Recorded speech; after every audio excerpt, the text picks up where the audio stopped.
udah klik video ini, tapi jangan lupa guys klik tombol subscribe karena subscribe itu gratis.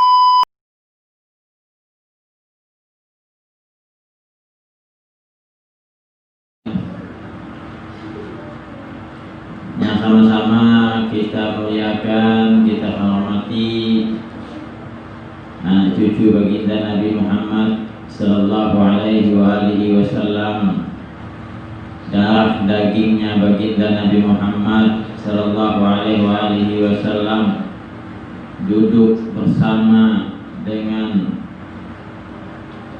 zuriatnya, keturunannya baginda Nabi Muhammad.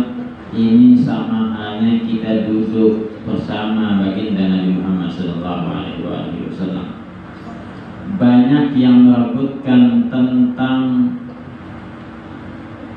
warisan, tentang peninggalan baginda Nabi Muhammad.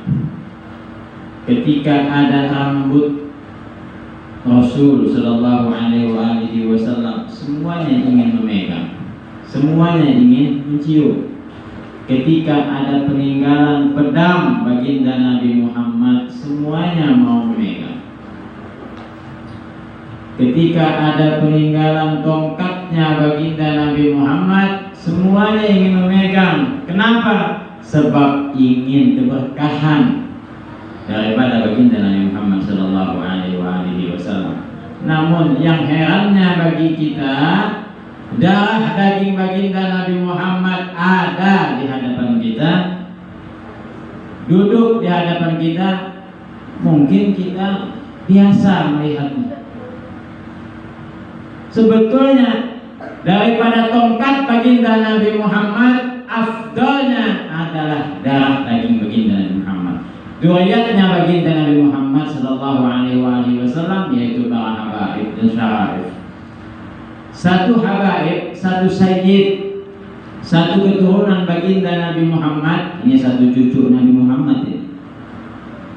Satu cucunya baginda Rasul yang tidak memahami ilmu apa-apa, yang tidak paham sama sekali, tidak paham sama sekali tentang ilmu, baik ilmu agama atau ilmu dunia, tidak paham sama sekali. Ini lebih afdal, lebih mulia daripada 70 para wali yang bukan daripada keturunan baginda Nabi Muhammad sallallahu alaihi wasallam. Kenapa? Lidzatih, karena zatnya adalah zat mulia. Ada berlian ini dimanapun letaknya, baik yang sudah digosok atau yang masih bongkahan, itu rebutan. Jangankan berlian, kecubung berebut. Apalagi berlian. Kenapa? Disebabkan zatnya adalah zat yang mulia. Batu yang mulia, biar diletakkan di dalam tanah, biar diletakkan di dalam kotoran manapun, maka disebabkan ini mulia, batu yang mulia, batu yang mahal, itu rebutan. Nah, begitulah habaib, begitulah zuriat baginda Nabi Muhammad sallallahu alaihi wasallam yang memiliki kemuliaan. Dan siapa yang mencintai habaib, mencintai anak keturunan baginda Nabi Muhammad sallallahu alaihi wasallam, pasti dicintai oleh baginda Rasul sallallahu alaihi wasallam. Tidak ada jalan menuju kepada Allah tanpa melewati baginda Nabi Muhammad sallallahu alaihi wasallam, dan tidak ada jalan menuju kepada baginda Rasul sebelum dia mencintai anak cucu baginda Nabi Muhammad sallallahu alaihi wasallam. Ahli ibadah kita ahli ibadah. Salat bukan hanya malam, siang malam kita salat. Ilmu, beberapa kitab yang kita hafal, ilmu nih banyak kitab yang kita hafal. Di luar kepala, ada yang di dalam kepala, ada yang di luar kepala. Kita ini banyak yang di luar kepalanya kitab. Maksudnya adalah hafal sama sekali. Itu di luar kepala itu, itu di luar kepala itu. Ya memang di luar kepala. Kada ada yang masuk, kada hafal. Kalau yang hafal itu dalam kepala berarti. Kita ibadah siang puasa, malam ibadah, siang puasa, malam ibadah, kalau putus-putus. Ibadah kepada Allah Subhanahu wa taala, namun ada sedikit di dalam hatinya benci kepada cucu baginda Nabi Muhammad sallallahu alaihi wasallam. Sedikit saja. Ini ibadah ini. Yang ibadah kepada Allah, mengatakan cinta kepada baginda Rasul, baca sholawat, bahkan baca sholawat bukan hanya salat maulid ibadah, tapi dalam hatinya ada kebencian kepada anak cucu baginda Nabi Muhammad sedikit saja, kayak debu, bencinya kepada anak cucu baginda Nabi Muhammad. Ini jangankan masuk ke dalam surga, mencium bau surga pun ada. Kenapa? Al-jannatu li Muhammad. Surga adalah milik baginda Rasul sallallahu alaihi wasallam. Ingin masuk ke dalam surga, pamitan dulu kepada si pemiliknya. Minta izin kepada pemiliknya. Kalau anak cucu pemiliknya kita benci, bagaimana baginda Rasul ingin menerima kita? Kita aja misalnya nih, ada yang mengatakan, Pak, saya ulun ini cinta dengan pian, sayang dengan pian, pas lewat anaknya diinjit. Marah orang tuanya. Begitulah dengan baginda Rasul. Fatimah adalah bagian dari aku, kata baginda Rasul. Barang siapa yang mencintai Fatimah, maka aku akan mencintai. Siapa yang membenci Fatimah, aku akan membencinya. Kalau sudah baginda Rasul yang benci, kayak apa anak masuk dalam surga? Biar ibadah kita ribuan rakaat, apalagi ada sembahyang sama sekali. Sembahyang kada, puasa kada, berzakat kada, haji kada, benci lagi dengan anak cucu baginda Nabi Muhammad. Masih lanjutkan nih? Ini masih yang belum mulia dan habibnya masih nih, belum ustadznya lagi, belum ustadznya lagi nih. Ada boleh kelebihan? Belum takut dengan doanya Habib tadi. Doanya satu walinya Allah ini diijabah oleh Allah, dikabulkan oleh Allah. Apalagi 70 orang wali. Satu Habib aja sama dengan 70 orang wali yang bukan sadat, yang bukan dari golongan kafir. Tapi yang bukan Habib jangan berangan-angan jadi Habib. Kenapa? Darahnya kadang menyambung. Habib kada diukur melewati wajah.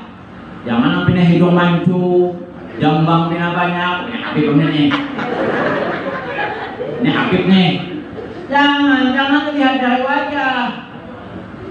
Namanya siapa? Muhammad. Jangan lihat Muhammadnya dulu. Darahnya yang dilihat. Nasabnya yang dilihat. Ini wajah alim lagi baca doa. Baca doa handal, hebat.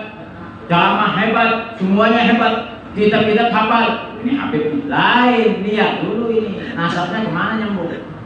Ke Rasulullah kah? Kepada yang lain enggak? Kan begitu. Walaupun hidung bina bulat-bulat, tapi nasabnya bersambung kepada baginda Rasul. Wajah-wajah Indonesia sama sekali tidak menunjukkan wajah Arabnya. Wajah keturunan Rasulullah tidak menunjukkan, namun nasabnya bersambung kepada baginda Rasul. Ini Habib. Jangan nampaknya kelihatan hidung-hidung mancung, jambang pina banyak itu adalah Habib lain. Apalagi sampai berlaku Habib. Jangan sampai berlaku Habib. Barang siapa apa Allah melaknat, kata baginda Rasul.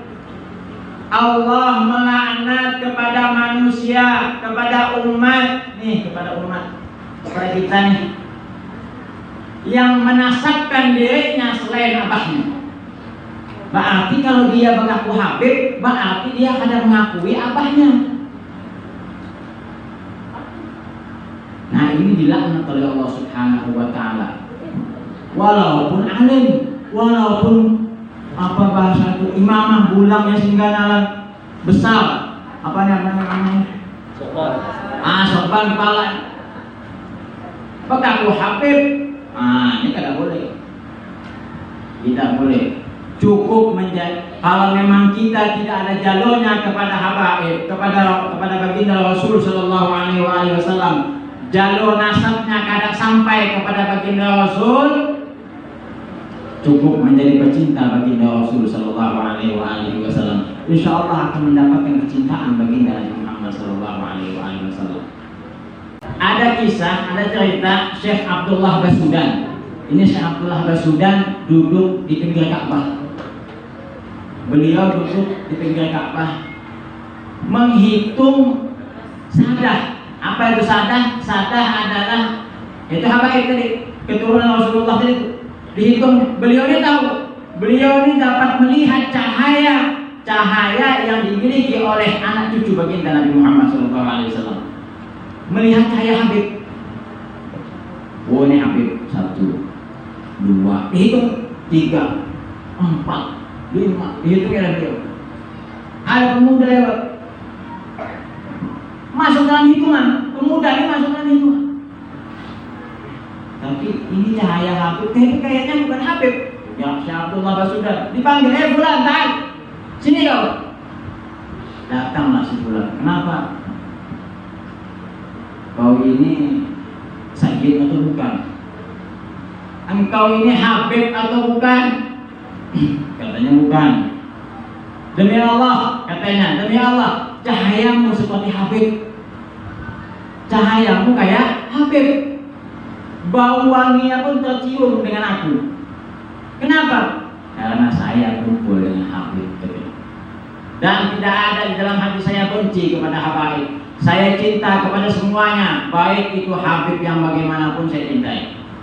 Jangan datang Habib yang alim cinta. Pas mangkada. Jadi kita ini kan diperintahkan untuk cinta kepada Habibnya, bukan untuk belajar. Kalau memang Habibnya itu alim, maka belajarlah dengannya. Kenapa? Sebab ilmu dan nasabnya bersambung kepada baginda Nabi Muhammad SAW. Kalau dia tidak mampu untuk mengajarkan keilmuan kepada kita, maka cintailah dia. Kenapa? Dengan mencintanya, insya Allah kita akan mendapatkan cinta baginda Nabi Muhammad SAW. Cukup kita mencintai. Kata baginda Rasul, kalau kalian melihat cucuku, melihat keturunanku yang memiliki ilmu, maka cintailah dia karena Allah Subhanahu wa ta'ala. Namun jikalau dia tidak memiliki apa-apa, tidak paham dengan ilmunya, maka cintailah dia karena aku. Cintai karena aku, kata baginda Rasul sallallahu alaihi wasallam. Nah, jadi duduknya habaib di tempat kita ini bersyukur. Kita bersyukur kepada Allah Subhanahu wa ta'ala. Kenapa? Di mana ada habaib, di situ ada baginda Nabi Muhammad sallallahu alaihi wasallam. Di mana ada baginda Nabi Muhammad, pasti rahmat Allah akan turun kepada kampung tersebut. Insyaallah. Kalau nasab kita tidak bersambung kepada baginda Rasul, maka ambillah dalam segi keilmuannya supaya bersambung kepada baginda Rasul sallallahu alaihi wasallam. Ada hadis, kullu sababin wa nasabin munqati'un illa sababi wa nasabi la yunqati'. Setiap sebab keilmuan dan keturunan itu pasti akan terputus kecuali keturunan dan juga keilmuan yang bersambung dengan baginda Rasul tidak akan pernah terputus sampai kiamat. Jadi pasak bumi itu 2. Pasak bumi ini adalah 2, bukan gunung. Gunung itu kena jadi kapas. Ini pasak bumi 2, Habib dan ulama. Habib keturunan Rasulullah dan juga ulama yang sanadnya bersambung kepada baginda Rasul sallallahu alaihi wasallam. Ini 2 macam ini apabila sudah habis di muka bumi, siap-siap. Itulah akan dekat terjadinya kiamat. Kenapa? Ini sudah janji baginda Rasul. Baginda Rasul ini tidak pernah berdusta. Sampai kiamat dan Nabi tidak akan pernah terputus. Jadi kalau sudah habis yang 2 ini, keturunan Rasulullah sudah tidak ada lagi, ulama-ulama sudah tidak ada lagi, sudah habis. Nah, itu dekat sudah kiamat. Tapi alhamdulillah di zaman kita masih banyak habaib, masih banyak ulama-ulama, dan masih banyak yang berzikir kepada Allah Subhanahu wa ta'ala. Seperti halnya kita malam ini tadi kita baca raqibul atas, kita berzikir kepada Allah, kita mengingat Allah Subhanahu wa taala, dan juga memuliakan muslimin muslimat yang mana kita di sini semuanya ialah mudah-mudahan digolongkan dengan keluarga baginda Rasul sallallahu alaihi